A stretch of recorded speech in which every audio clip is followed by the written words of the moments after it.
boy. We're pilgrims in an unholy land.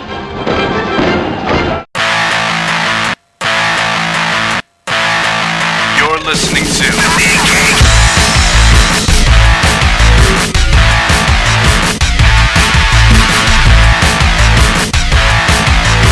Comics Podcasting on the edge of civility.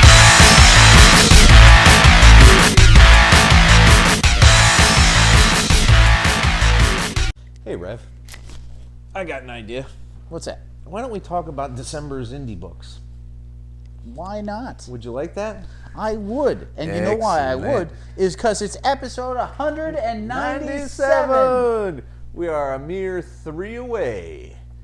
And as everyone should know by now, I have been soliciting... The cat is tasting her own tail again. That fucking kitten is adorable. Especially when she falls down and then licks her own ass.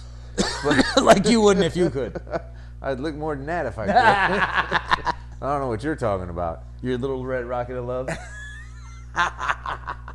Red Rocket, Red Rocket, Red Rocket. Did you ever see that episode of South Park? No. Where they discovered that if they rub the dog, they can milk the dog. No. Every now and then, not watching South Park plays to my advantage. What do you say, kids? Let's talk about some truly crazy books, man. How about let's start with Diving right in, like it. yeah. Well, I mean, we already talked all there was to talk last week. The hell, Manifest Destiny. Why don't we talk about Ragnarok 3? Because that's what I wrote down first. All right, Ragnarok 3 it is. So Zombie Thor, which just amuses the shit out of me. Zor! And I'm not even kidding. It amuses me. It really does. I love that he has no jaw. That's even funnier. How do you talk without it? Magic, motherfucker! He a god. He a dead god. He can do anything he wants. He discovers that the rest of the gods are, of course, dead. Now, Ratatosk, the squirrel god, which, again, amuses the shit out of me. Who but the Nords would have a god based on a fucking squirrel? And that's real. That's not even Walt making shit that's up. That's totally real. I love the fact that Thor chases him away and he's like, shit, that was the only friend I had. I'm like, yeah. I didn't think of that. Zor sad now.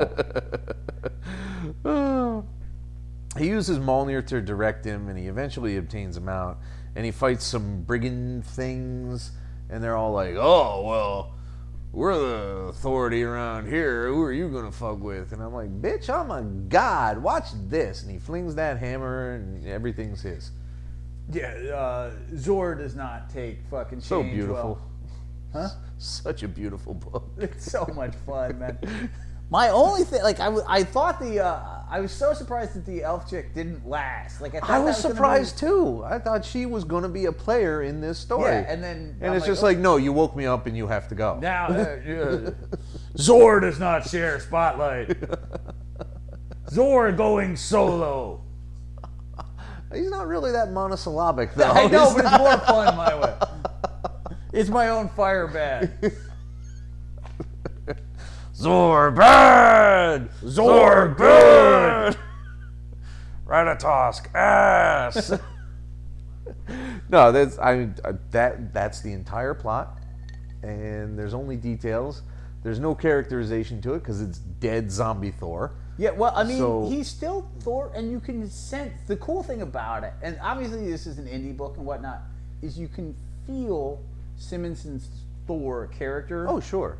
In it, like he's frustrated. He's not a bad dude. Like he wants to be fairly light, but shit shows up. He's like, well, I'm just gonna kick your ass now. Like, oh, you're mugging someone in front of me. That's not gonna work out for you, dude. Because mostly because I need your horse, but also because I don't like muggers. Yeah, it's so like it's the weirdest sequel ever. Is mainly.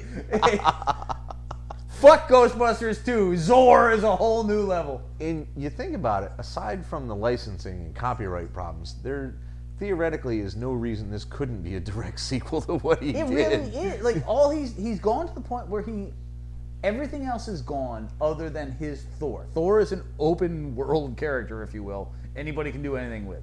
Like, and because it's it doesn't look like Thor because it's dead and has no jaw. So, you know, oh hey, the haircut's kind of similar. Fuck off. Yeah, I was dude. about to say he's got the same lustrous mane. He's basically found a way around all that, so he can go on and tell this other story. Yeah, which is going to be great if he could pound it out a little better. Honestly, I have no problem with, like, obviously, like, this issue was sort of like, it's not filler, but it's in between what happened and where it's going. Right. Like, he's encountering other people. There's, like, trolley ogre things. You ever notice that, like, I will say Simpson does have this kind of generic monster type. He does. It was true. the same thing in Star Slammers. It's like, you're a greenish, overly muscular, lumpy thing. And that's bad for us, so we will fight you. We're anti-green, lumpy, muscular things. Who isn't? The Hulk. Got it in one. Well, there's a lot of effort for that one. Jolly Green Giant. Okay, that's slightly different. You asked. Yeah, well, sometimes I make mistakes. You know what was my biggest mistake of this ordering cycle 3 months ago? What's that? The Humans 2. That was my fault. I thought Monkey Bikers would be awesome. I could have vetoed that shit. I could have said, oh, it wasn't on the list. Have you ever done that to me? No. But believe me, it's a weapon in my arsenal. One of the Monkey Bikers comes back from the dead because he's actually been in Vietnam and the bikers were too stupid to realize that, so they just assumed he was dead. He hates the man. There's a drunken, drug-addled monkey biker orgy. Monkey cops don't care for monkey bikers. It's so fucking awful.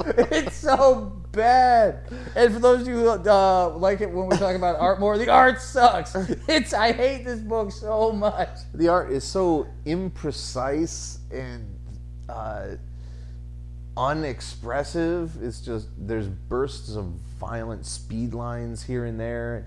Everything we said last month about number 1 still applies here with number 2. And now we have to look at Monkey Dick. Oh God, dude, I hate it so much. And the thing is, it's like, if you remove the monkey from this book, it still doesn't make a good story. But my point is, it doesn't change it at all. At all. Not, like, literally, it would be a shitty biker book. Yep. As opposed to a shitty monkey biker book. Woohoo! Vive la différence!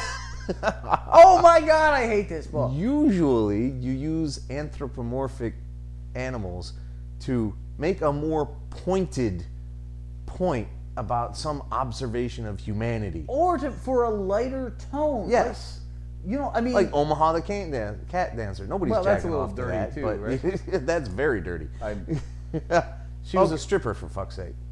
But the fact of the matter is, it's like... Nobody talks about Omaha anymore. Thank God. Furries talk about that thing. Like, this is a furry biker book. Like, It is. We don't need that. I can't envision a world where this is necessary. Is anybody on Twitter, like, do people like this? I have read 2 accounts that have said that this is an amazing book and they love every panel in it and they can't wait for the next issue. And I don't know how they live on this planet.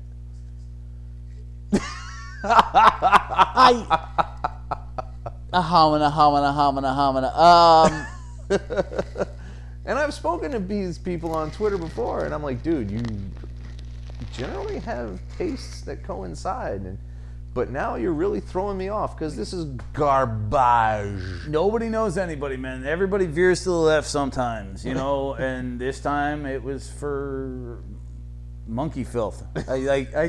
God. It did, like, I'm the guy, like, I like biker stuff. I like monkeys. Like, I should. Like, you're catering to an audience of literally 1. Not this issue, brother. God. Let's talk about a book we do like, huh? What do you got? Would you prefer that? Yes! I would prefer that. Let's do some Manifest Destiny 11. The team... Or as I like to call it, fishing with knees. I don't know what that means. The team removed giant mosquitoes from the victims, which is just creepy as fuck because they're horrible. pulling them out with giant pincers, and they're just like, and it's like, wow, body horror, stop. Yeah, there's a little bit of nastiness there. They finally develop a plan to snare the demon frog and to get it to drag off the boat from that stupid arch thing it's been sitting on for 5 fucking and issues. how did they do that? They finally take one of the jackasses, The rapist, and they make him live bait. And the frog monster bites off Takes his knee. the bait. Hence, Harpoons, he gets Fishing a little with knees. Ahab-y. And did you get an Ahab vibe off of Clark there for a little bit? when he dived. No, it's I think. No, actually it was Lewis. I never get that right. I double checked it because I was about to write it down and Yeah. I'm like, am I writing down the right guy? No, but it's cool because earlier on, and I even talked about this, like how cool it was they did that switch. But I think what we're finding out is that we don't know Lewis or Clark at all. No, not really. Like, we thought they were one way, and then they had that one issue where they each went the opposite way, and I raved about it. Yeah. But now, like, Lewis diving in and, like, no, we're going to kill this motherfucking frog. It's like, we're not just sailing off. I'm stabbing him in his frog face about 2 bajillion times. And the entire, like, not only Clark, the entire ship of settlers, soldiers, convicts, French dudes, Sacagawea, are all sitting there like, but what? But the plan works, and they close the issue. So now we can move forward. And I am excited to see what comes next. We came so close to dropping this book, and we didn't have a good reason. It was more money than anything else. Right. It's like, well, maybe. But a lot of things have ended, and a lot of other things have been given up. So there's no reason not to have this book honestly, again. I look forward to this book. Like, Yeah. There was a period. It was hard to get good podcast material. It's like, it's good. Yes, it is. You fought a frog today. Cool. Yeah, like, it wasn't reading well. That's too true. But yeah, it's an awesome book. I'm right back to the beginning and raving. Like, I want people to be reading this book. This is a book that should be around for a while. Manifest Destiny is ridiculously awesome and weird in the best sense of that. Yep. It's not lazy weird, like, oh, and then the frog. It's not Morrison weird. It's like tapped into some sort of fucking super sexual heroin mind vein. No, it's just exactly weird enough to keep you interested and guessing and going, and not weird enough to go, oh, for God's sake. You know? Yeah, just a great read. What I want to be a great read, and I'm sure we'll eventually develop into one, is Witches 3. The latest Snyder joint. Snyder is excelling in making the book creepy. Like, it's definitely weird feeling. Yes. There's a lot of flashbacks, like the father and the daughter playing in a McDonald's play palace or whatever those things ball are pit, called. whatever the fuck they are. Talking about getting lost and all this semi-meaningful dialogue. Like this, it's written very cinematically. Sure. The uncle ends up in a tree after disappearing, and people are looking for the girl. They don't seem that concerned that she stole a motherfucking school bus. They find the wreck of the bus she stole, though, and the cop really doesn't believe what the dad has to say about it all, and then Dad gets a little nutsy, relating how he was like assaulted by some bald nutsy woman a year. What? There's a lot of oddness. Then the father finds the uncle in the tree, tries to rip it out, but then it's just a tree. Which doesn't make any sense, but it's magic, so whatever. No, it has a style, this book, but it is definitely, and like I said, it's very cinematic. It feels weird. Like he has an overabundance of a creepy tone throughout. And the art, Jock has the perfect style for that. He fits really well. Jock everything Jock draws, you're like even if he's not look, you go back and look at the Losers, and it feels creepy. It's like it should be a straightforward action book, and you're like, what? No, this is just off. Like he has an unbelievably individual style to the way he draws. Now, let's talk about this movie here for a minute. Beowulf. Christopher Lambert's Beowulf. Yes, the albino acrobat, apparently. The pseudoscience fantasy fiction thing. He's fighting a demon right now. He's fighting Grendel. You think? Is it Grendel? well, it's Beowulf. Yeah. There's a monster That is attacking one. That is Hera one. Tall, and it has Yeah. a witch mother. Yeah. I'm going with, Grendel. All right. So he does this whole I'm going to backflip 30 times routine. And then Grendel stops right next to him and smacks the fuck out of him. Well, he just cut his arm off, so he's definitely Grendel. Well, that's part of the legend, so yeah. Now, my question is, has there ever been a sequence where backflipping for 30 fucking minutes has ever ended with the person doing the backflipping not having their ass kicked? Yes, Buffy the Vampire Slayer. Think about how many times she pulled that same move, got the stake, and stabbed the vampire. Did she do it that There were much? multiple backflips, kind of a lot in that show. Yeah, but maybe 3 or 4. No, I mean, I'm talking like a dozen backflips, trying to get away, and backflips don't move you all that fucking quickly. Well, not when we do them. Well, if either of us could do a backflip right now, it would be the height of our athleticism. I can totally do a backflip. I would adore seeing you do that right now. Dude, there's a better chance of me growing a fucking tree out of my ass. I have a $20 bill in my pocket, wanting to see a backflip. I could out use a of $20 bill, but I'm still not doing that. Because, you know what? Giving myself a DDT does not seem like a good fucking time. At any rate, that's Witches, and I am seeing a lot of potential, and I'm trying really hard not to say, it's 3 issues in, how come we don't have any answers? Because that's kind of ludicrous. We shouldn't have answers at this point. I It's want a lot them. like OUTCAST. It's like, this is well done, but is this something I'm enjoying? Like, Yeah. And I'm not even certain whether I'm enjoying it or not yet. You know, And is it a that's graphic not thing? good. That's not good. You should know if you're fucking enjoying something. well, no, I mean, I know that it's not terrible, but it's not really my cup of tea either. Yeah. So I'm waiting to see if it kind of turns it up a notch and becomes something I'm really interested in. But yeah, like these books, a lot of these books, like more and more you're seeing comics that feel like that you should read them in graphic form. Certain things when you read them as a graphic work better. Yeah. There's a flow that doesn't get interrupted. Unwritten sometimes has that feel. It's like, because trying to remember a month past, or in this case, from doing this, sometimes 2 months. Yeah. It's like, Well- which wordy fucking thing played into this? Which is why I write this shit down. Sometimes as I'm reading it, sometimes immediately after I've read it. Sometimes when I've read it a second time. Well, I'm sure Witches might have been one of those second time ones. Yes. You know what didn't need a second time? Humans? Well, no. I actually may take that back from you and use it to wrap up cat shit. You can totally have it, man. I'll go I get don't you want the first fucking one. thing. Yeah, Nope. You get to keep it. It was your idea. box of shite that the hell What out I of was you. saying was Extinction Parade 5 War. Extinction Parade War 5 is the end of the second 5-issue arc of this thing, which are apparently semi-standalone series. They really don't have anything to do with what happened previously, except for The you know, characters. it's the same world and it's the same characters. Okay, so before I get into this, like I hated the first Extinction Parade. Yeah. You thought it was okay to mediocre. Yeah. No, not to put words in your mouth, but as our No, that's true. Okay. Why the fuck did you go back to this world?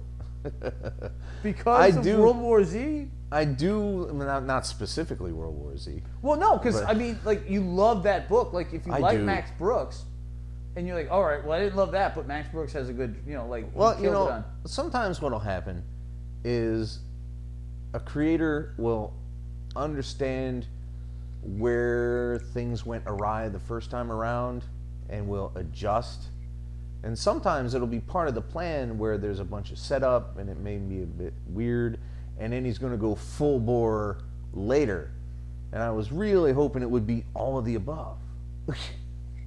But what happens in this particular one is the Bobbsey twins meet up with this group of vampires who have literally taken to playing soldier. Yep.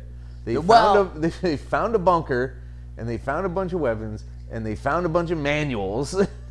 The cool thing about this, as much as I haven't really loved this, and the fucking vampire head kicking foo thing was the nadir of this. What this does really well is it builds this one issue well. And what I mean by that is they meet what they think is a vampire army. Right. They have uniforms, they're using militaristic terms, they seem to have a plan. And then what they discover is that these vampires are not only so dumb that they're pretending to be soldiers, but they found this bunker and slaughtered the humans in it that they need for the future so they could play soldier. It's true. It's all right there, man. So Schmucky the vampire fucking led these, and even the two we just read in Vertigo, somebody writing the werewolf as a virus, almost, as a possession. Yeah. And it was pretty goddamn cool. And it was an idea that I'd never seen done before in werewolves. This is an idea that I have never seen in vampires, which is that vampires are so stupid that they don't understand anything other than eating people. And the reason I've never seen that before is because it's fucking horrible. It is terrible, man. I really can see where someone would imagine that would happen, And I also see how Brooks could have this desire to go so ludicrously different than the norm of any kind of serious vampire. Because let's be frank, Twilight goes against any normal vampire shit, but you can't take that shit seriously. No, but they weren't taking it you seriously. You can't take this shit seriously either. And honestly, there are more vampires like Twilight than there are like this. Like Bunnicula, for fuck's sake. The fucking carrot draining vampire is more like...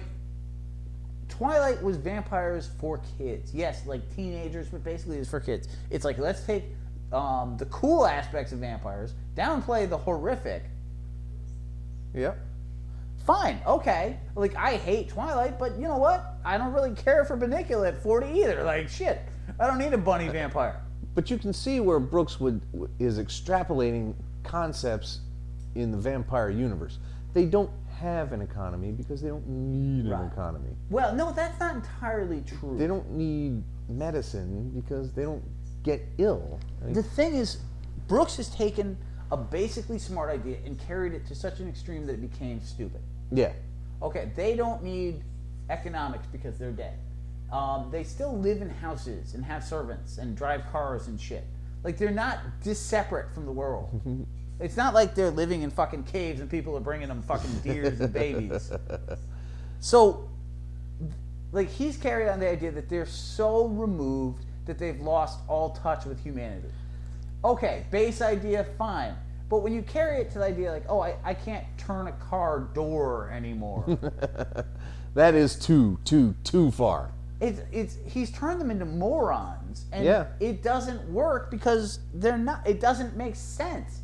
Like, oh, we just hung out, we went hunting and whatnot. Well, you know what guns are because you avoid them. I mean, you understand all kinds of things that you were dealing with. Like, oh, hey, like, don't step in front of that Buick. It'll be unpleasant. Like, but somehow, like, he's turned them into emasculated idiots. It's true. And I don't mean just the men. I'm using emasculated, but, like, is there a word, like... I don't know. When all your drive and intelligence and is all gone. I call that me, but you know, like shit. The fact of the matter is that they have he's just. It is a. You can't even spit it out. It's a smart idea that he carried too far. Yeah. Like if he had done it so that they didn't quite grasp how dangerous the zombies were at first. Like the way it started. Yeah. Fine. Learning how to kick fucking vampires in the head, dumb. Like, oh hey, let's slaughter the only humans we've found. Like, just no, you're not this stupid. Oh, let's figure out weapons. That was an entire issue. Yeah. How do we work swords? You swing the motherfucker. Dude, I figured that out when I was 4. And I was a dumb 4-year-old. I was not sitting there fucking watching Mr. Wizard. No. Okay, I was watching Scooby-Doo and being like, those things are kind of scary, actually. Shaggy seems like a good role model. Like, I was dumb. Yeah, I could have told you that. However, there are other books to talk about. So I think that we've played out Extinction Parade as far as it can be played. All right, what do you got? On this show. Now, I'm trying very hard to understand where this universe is coming from, where this world is coming from, how things became what they are. Bitch planet? Yes. And I'm not given enough to work from. I am given a horrifying universe where people are shipped off to entire planets for being, quote, non-compliant. It doesn't bother saying compliant to whom. It implies it's not being compliant to any man, which is just utter garbage. And I see in it a desperate need to use the old style exploitation film to comment on today's society, but it's just not working because it's so ludicrous. No, this is, I like, actually, that's a good call. Like, I didn't quite see it that way because I was busy hating it. And there's your quote. It is using exploitation in a different way. Like, obviously, Bitch Planet is a satire. Oh, totally. So that was pretty impressive. On the other hand, this is science fantasy. Yeah. Pretending it's science fiction. True. Which happens a lot. Right, but particularly in comics. But in this case, like when you're trying to take yourself so seriously, that's where I'm having a really big time. That's one of the places I'm having a really big time, though. Is she trying to be all that serious? I think because so. Because she has characters coming out with things like, "Where am I going to put my other tit?" Nobody's serious saying words like that. I honestly think that they are. I think what's happening is she is like, you know, maybe the tone will change. I haven't read the second one yet. Like, maybe that will help it a lot. It really doesn't. Great. I'm hoping 3 will turn things around. Yeah, because that usually, like, if 2 doesn't, usually, 3 is the big save. Besides, usually you fail to, 3 is the issue you most enjoy skipping anyway. That has not been as big a trend the last year. Oh, really? I have Goon 1, 2, and 4. Fuck off. Next case. Next fucking case. No, there's a lot of strange. It's all semi fucking futuristic and bleak. Dude, there's a lot of bleak in the comics this month. I'm getting a bit tired of dystopias. I really am. Because some people say that they're more realistic. Some people say that they're just plain more interesting. But I'm like, you know, you can have a future society that's evolved from us and still not being perfect. You really don't. I think it probably would be difficult to write an interesting utopian story. Well, I mean, you grew up on Star Trek. Yeah. And Gene Roddenberry, for all his faults and, yeah, you know, like how women are portrayed in Yeah. Star Trek. Like, we're going to be a positive future. Oh, you're the secretary. Yeah, pretty much. Yeah. It was over and over again. That's absolutely accurate. But he really, you know, and he doesn't get enough credit for this. And I hate Star Trek.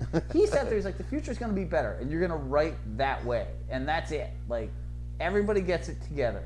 Like, yes, other planets aren't going to be perfect, but Earth and the Federation is a positive force. Like, there's nothing cynical about the world-building Federation. There's nothing Columbus-ian, if you will. Yes, I know I made that up. Well, it would be Colombian. No, because that sounds totally different. No, that's quite accurate. Really? Yeah.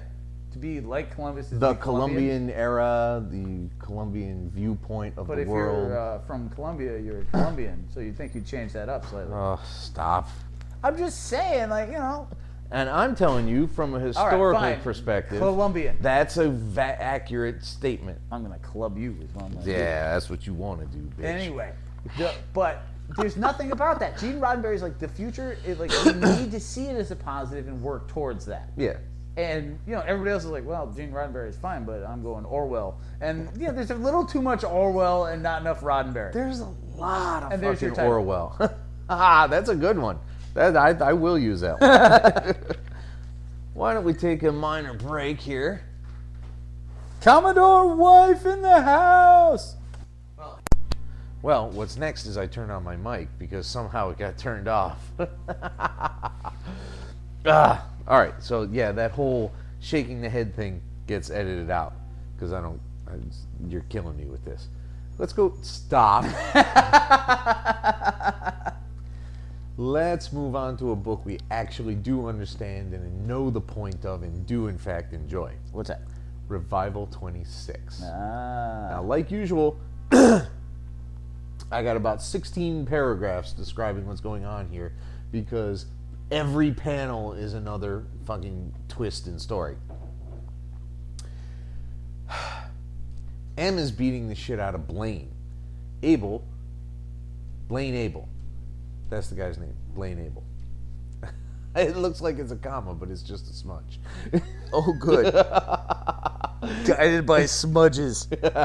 M is beating the shit out of Blaine Abel, but May intervenes. May being the photojournalist that is, you know, because Abel's the idiot with the snow Speeder.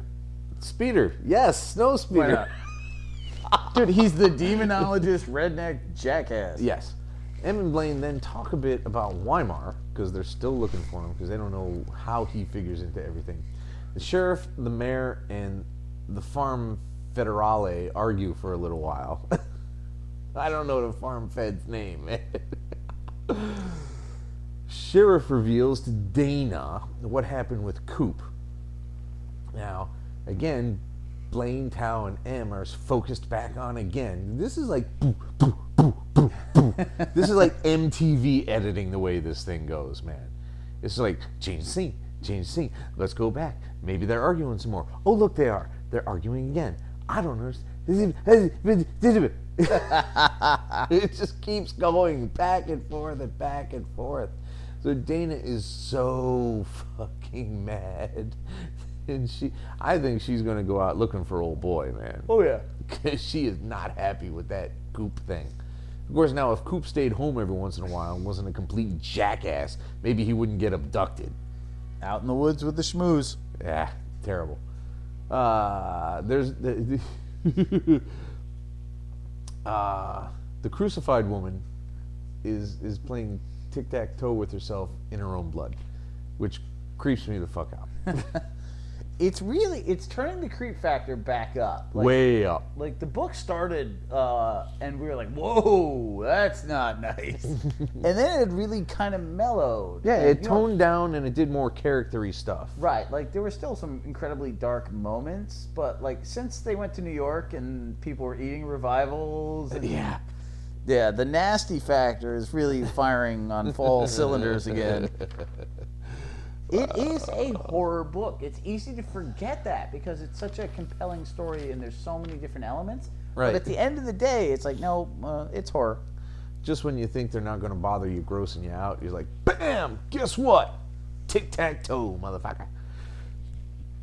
Don't yawn. Me? Never. Liar.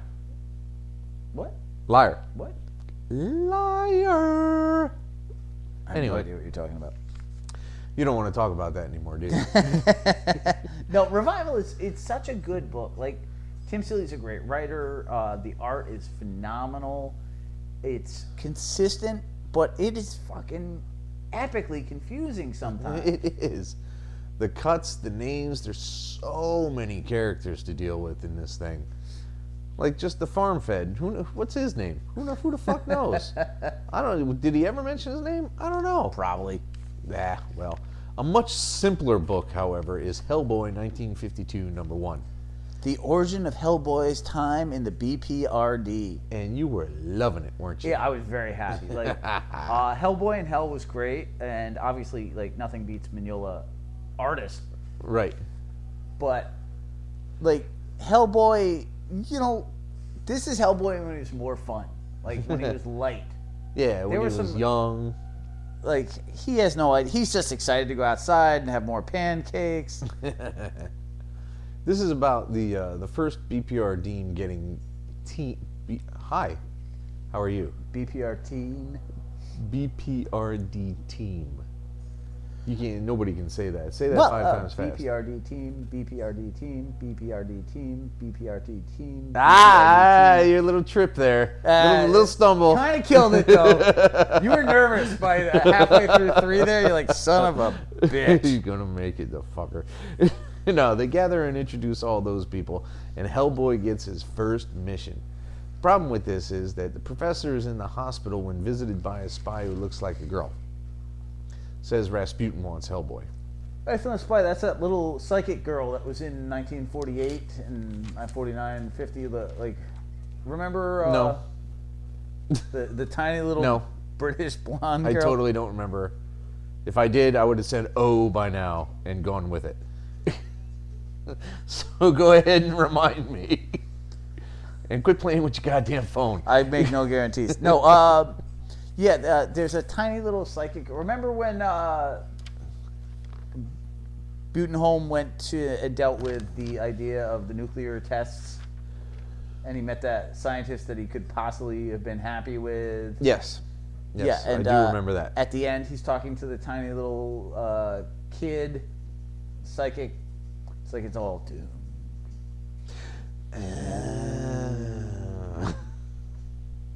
So she came back. Mm-hmm. It came back. Why is it a little girl? I don't know. The problem is we have re-embraced. I've always loved Hellboy. You've grudgingly accepted it. Mostly because you hadn't read it. Like, not because you're anti it in any way. But then we started doing Lobster Johnson, and you fell in love with Black Beetle and the Witchfinder. Baltimore. Have you read Witchfinder yet? Yeah. Okay. But yeah, like all these things, you know, we even we have to pick up Armor 88 or whatever the hell the name of that one is. 44 there. Oh, yeah. Yeah, we'll get there. But you know, we started picking up the random BPRD things, but there were so many before that had kind of not been read. Yeah. When I was out of comics, so like catching up has been a pain in the ass. It's been a total pain in the ass. There's never enough dough. There's never enough time. And there's always more books. It is very convoluted. The BPRD history is not, you know, quickly explained to anyone. But this is actually a really good place for almost anybody to start. It's really a good jumping on point. And the thing is, they've always been fairly self-contained stories. Like there were a few like Vampire that played heavily into the one before it. Yeah. But quite a few of the miniseries have really been like, oh, you know, if you pick up a Hellboy miniseries, particularly early on, you could read one and not have read all of the others. Mm-hmm. All true.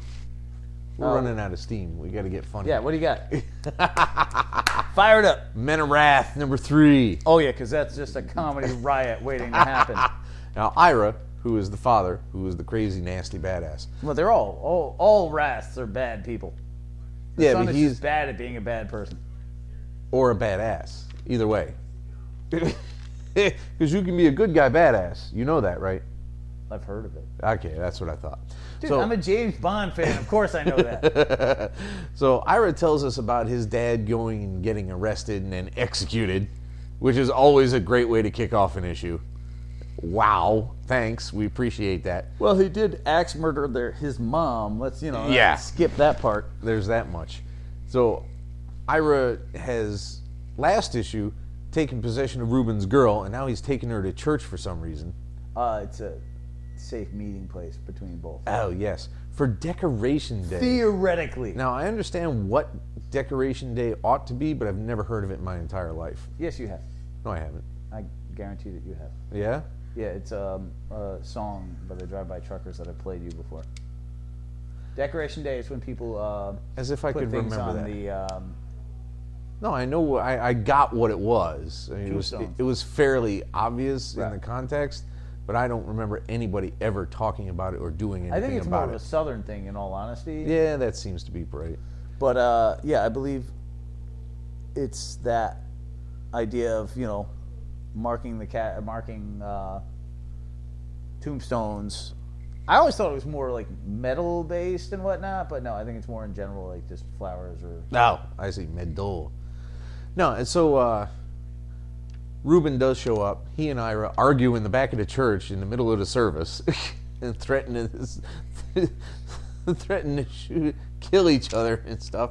And then they do, in fact, shoot up the fucking church. Well, like Reuben comes up with what seems to be a solid plan, which is like, "Oh, we'll meet you here at a church, and you will behave."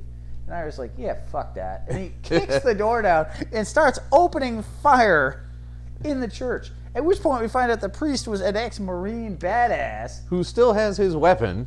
and starts going to town on him till Ira shoots a priest in the neck. Which is just, if nothing else before had condemned him. Badassness is running rampant. No, it's crazy. The best thing about this book is that Garney's art is so on point. Like, Ron Garney is an awesome artist, He is. but he's inspired here. Like, because I don't know if this is his first creator-owned work, but there's a tightness to it. No, it is. I read the back of the first one. Oh, okay. Well, because he's always worked within the studio elements, which is fine. And obviously, the greatest thing he's ever been involved in was the Wade caps, by far. But he's conveying a darker tone in this that's unexpected. In the art, stylistically, he's really on point. So it's a great looking book, and it is dark. Yeah. I'm ready for a less brutal world. Like I said, this is a very brutal month here in Indies. Usually is. The brutality continues on with Uber 20, where Maria, if we remember, the Russian Uber, has made significant progress with her powers. Now, while that's happening, Guderian, Speer, Goebbels all get together and confer on the deployment of Uber's Siegfried and the New Siegland, which is, a New Siegland. How you doing? Check. I know you're 7.5 feet tall, but we can make it work. Your need to climb Everest is impressive and all, but You're German and whatever. Who those two, Siegland and Siegfried, are hanging around with pseudo LMD Hitler or whatever the fuck he is these days. They Make still a haven't propaganda elaborated film. on that. Yeah, he's keeping that one close to the chest. They're making a propaganda flick. So suddenly it's turning into a Tarantino movie. Original Siegland is still in the hospital recovering from her successful yet costly is the word I'm looking. Costly assault on London. It was supposed to be a suicide mission, and she lived. Which they're like, Yeah. Well, okay, that was unexpected. Whoopsie. Now there's Shiel, who I don't actually remember who he is. I'm not certain if he's just a character or if he's a person. Which I don't know, honestly. Shiel is the one that uses her halo effect for the sculpture. Okay. Who then meets Mengele, who wants to use her to sculpt flesh. Yeah, that was creepy as fuck. Yeah, well, they picked the right guy to choose that for that course of action. Dude, you had to love the moment when they're like, all they really need is a complete lack of morals. And they're like, well, you had, you found that in spades. Now, Maria finally gets deployed against the Germans, who eventually order Siegland to engage her.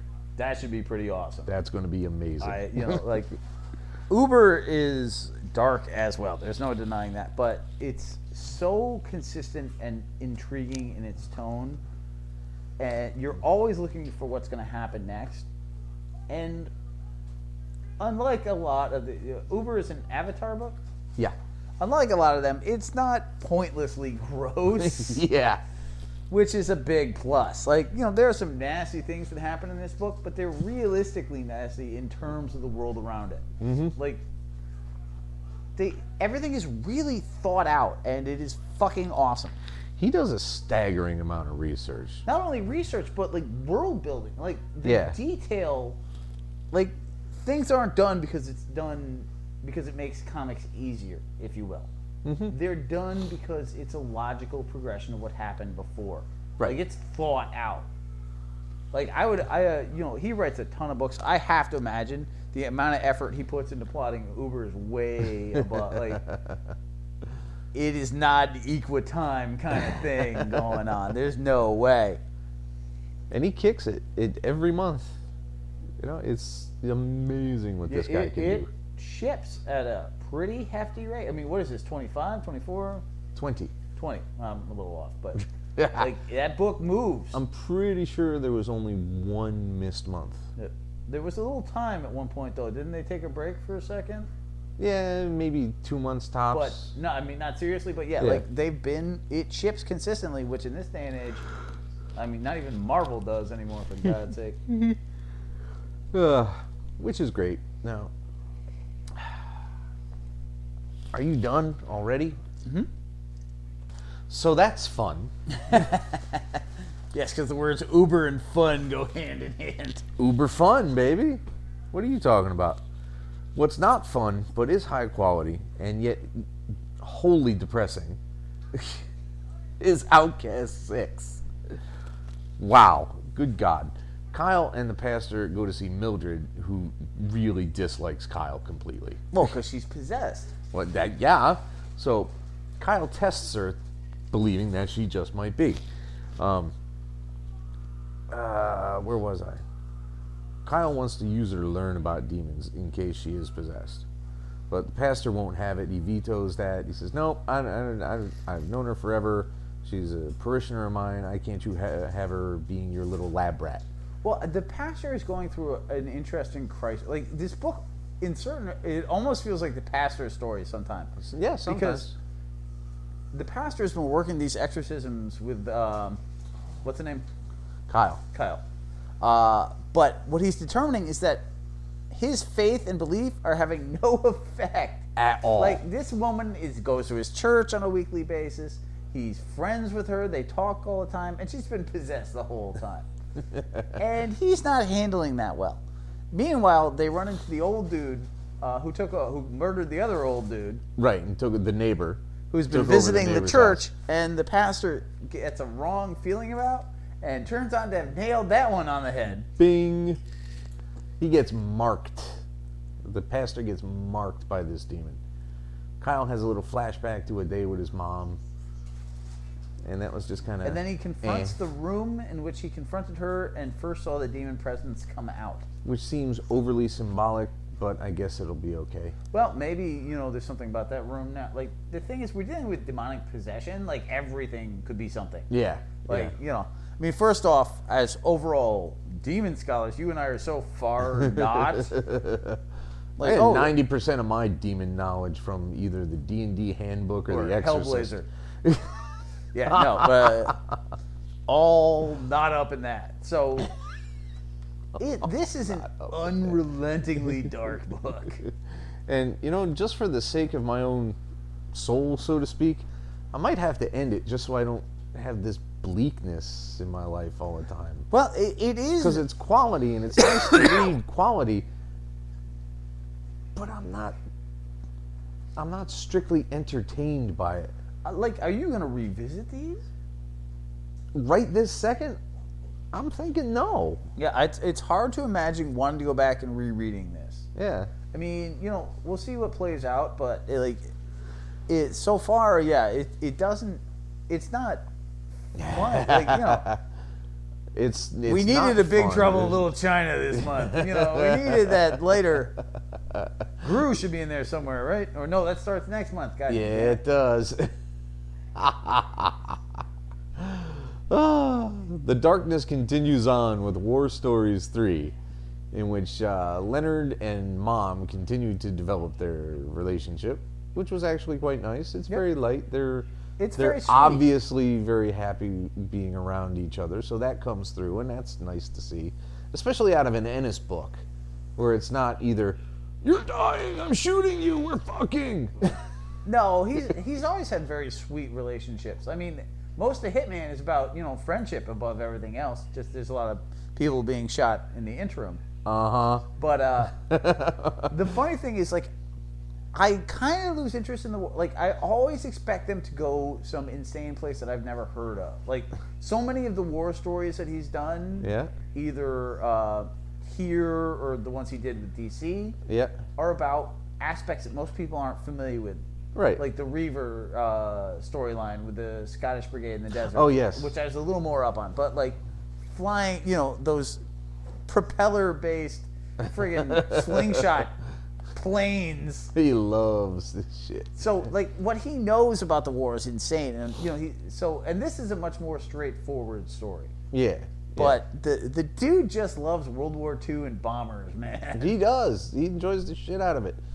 Now, the thing is, while Operation Argument is planned, Leonard's group is tasked to play bait to an assault on a German fighter force, which is never, you don't ever want to be the fucking bait guys. No.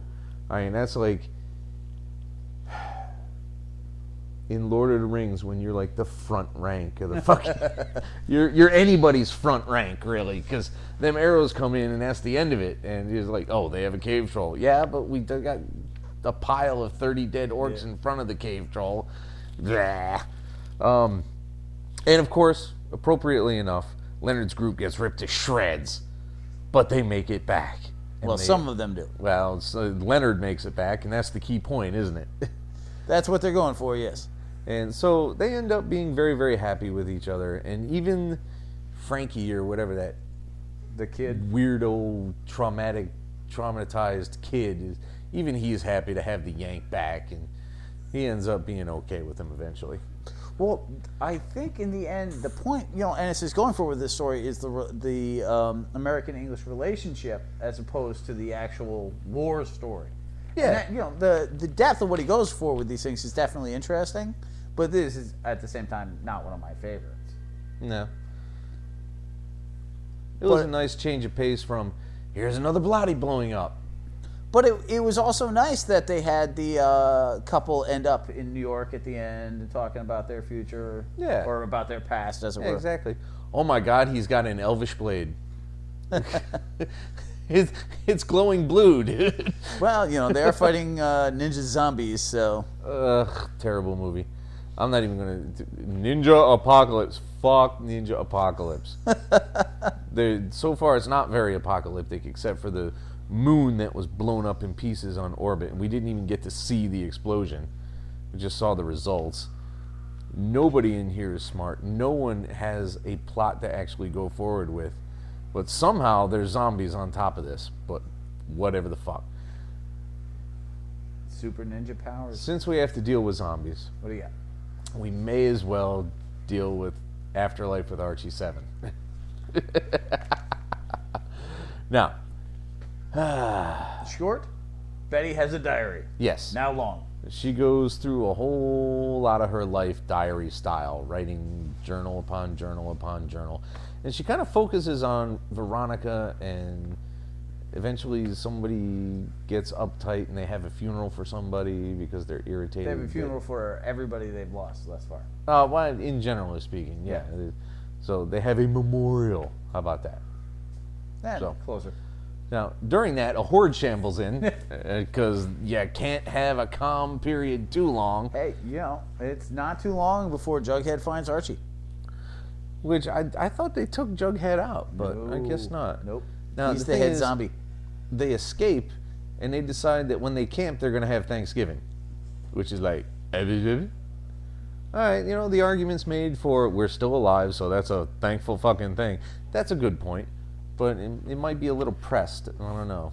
You know, it's another of those concepts where they're like, okay, like we're trying to hold on to our humanity, and you're like, well, I get that, but you're in the woods surrounded by zombies. Like stopping for turkey seems. But the whole Thanksgiving thing opens up the ability for Cheryl Blossom to have some flashbacks to her incredibly dysfunctional and probably deeply disturbing family holidays. Yeah, they play, you know, the word Archie comics and incest just don't flow together well. They don't, and the only thing that really saves that is there's no overt scenes of it. Thank fuck for that. But they do seem to be implying that she slaughtered her own brother at the end. Oh, of there's no implication. She killed his ass. They just didn't Because he bother killed showing her it. Like, yeah, the creep factor in this book is so high, but it's so goddamn good. She names herself Blaze after the dead dog. And Like everything, like there is nothing that's not well done about this book. I don't understand how we live in a world where you can have Archie fight zombies and I'm in like, yo, shit, yeah. Like when the indie show, how is that not the first one you read? It's difficult because I always want to end my pile on an up note. I see. And it becomes, you know, when you go through this many books this often, it's very easy to say, well, It also helps you work through some of the rough ones. You're like, well, I got Archie waiting. yes, exactly. Some people are like, oh, that's top of my read stack, man, yeah. Well, then that leaves you at the bottom of the pile going, ugh. Well, theoretically, you know, if you don't have a bunch of in your read stack. Everybody's got a bunch of in their read stack. I just want to stop saying read stack if we could. Like, that would be fucking beneficial. That just sounds horrible. No, the is fine. But read stack you don't like. Please don't grunt on my couch. Are we done? We bless you fuckers. We're done. We're Good out. day. Later.